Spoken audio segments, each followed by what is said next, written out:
Welcome students, welcome to Topper IS. So as part of our daily series, today also we will discuss whether meaning we are continuing with the previous topic actually. As you know, we have started with disinvestment. We have seen what is disinvestment.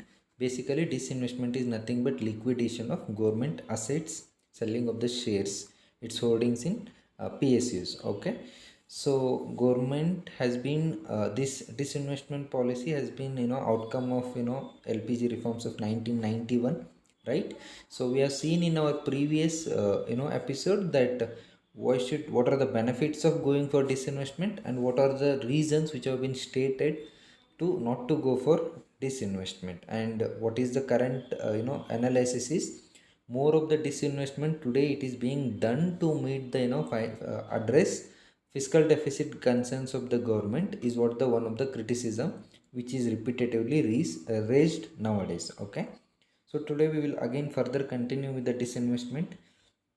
So what we will know today is what is the current approach of the government with respect to disinvestment. So there is a three pronged approach of current government.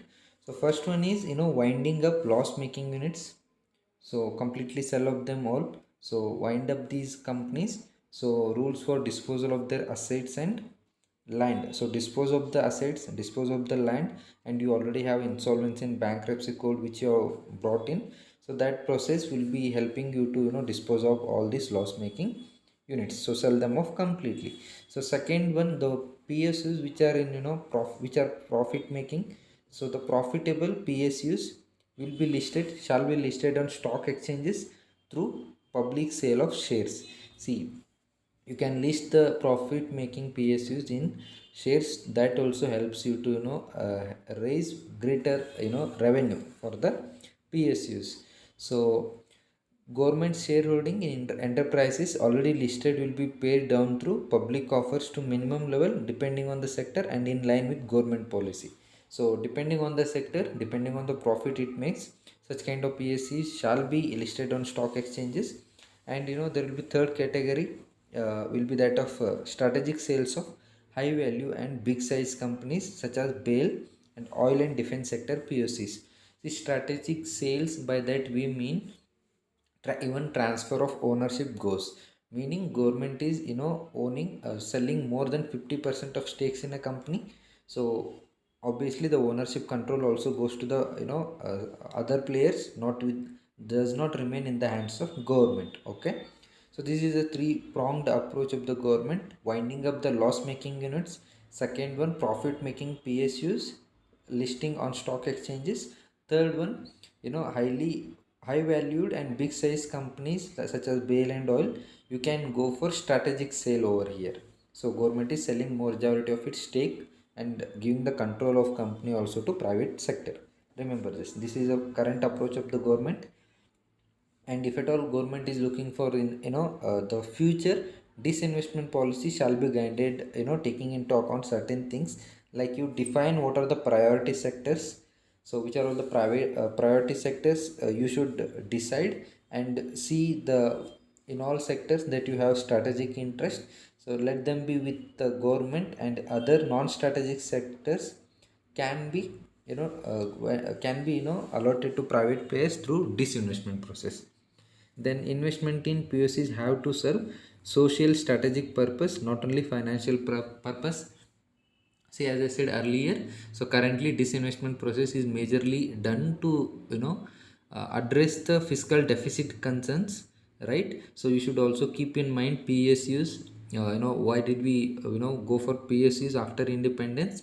To make various number of reasons: balanced regional development, and to provide needs, self reliance, and all this stuff.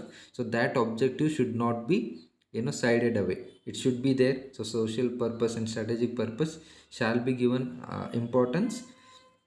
Then you government ownership is required for sectors such as with the strategic relevance such as defense, natural resources. So government has to retain its ownership here. At the same time, government should exit non-strategic sectors such as hotels, soaps, airlines, travel agencies, and manufacture and sale of alcohol. as I already told yesterday while discussing. So government has no business to do business, right? So only in strategic sectors you can retain your control, whereas in non-strategic sectors such as hotels, airlines and all, government can go for disinvestment on full scale here.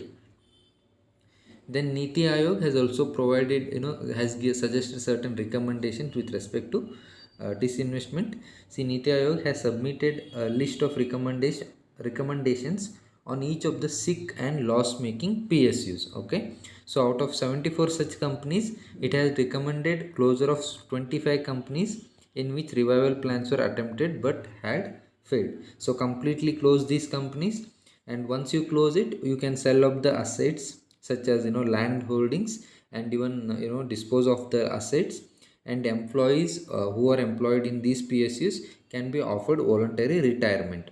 So this was one such recommendation of Niti Aayog. Then in the remaining cases, what it suggests is go for mergers. So go for merging of different public sector units, and also go for strategic disinvestment also. So whenever you merge different public sector units, so that will give you economic of scale and pooling of resources, avoiding duplication of resources. So many benefits are accepted by merging of PSUs. So that is also suggested by Niti Aayog. It also suggests for strategic disinvestment. As I said, strategic disinvestment, even ownership control is also going out of government's hand. Then in some companies, the Ayog prefer to let revival plans run their course. So not that relevant point. Then you have in another set of suggestions, it has recommended strategic disinvestment on priority in 15 PSCs. So it has also given a list of PSCs where you can go for strategic disinvestment. And DIPAM is there, which is concerned with this investment. Department of Investment and Public Asset Management comes under Ministry of Finance. Remember that. So these are the suggestions of Niti Aayog. Winding up, completely close them off, then go for strategic disinvestment, and also suggested for merging of different public sector units. Okay, remember this. So often comes in news disinvestment whenever union budget is there. So remember the meaning of disinvestment. What are the positives that the government gains because of disinvestment? What are the criticism that has been raised against disinvestment? And what is the current approach of the government? And what are all the Niti Aayog suggestions? Keywords only you should remember: strategic disinvestment, complete closure, right? So those kind of things. So that's it for today. You can download the PDF of this document in the link that is shared below, and do download Topper IAS Institute app so that you get access to a number of these videos, and that will help you in your UPSC preparation. Thank you.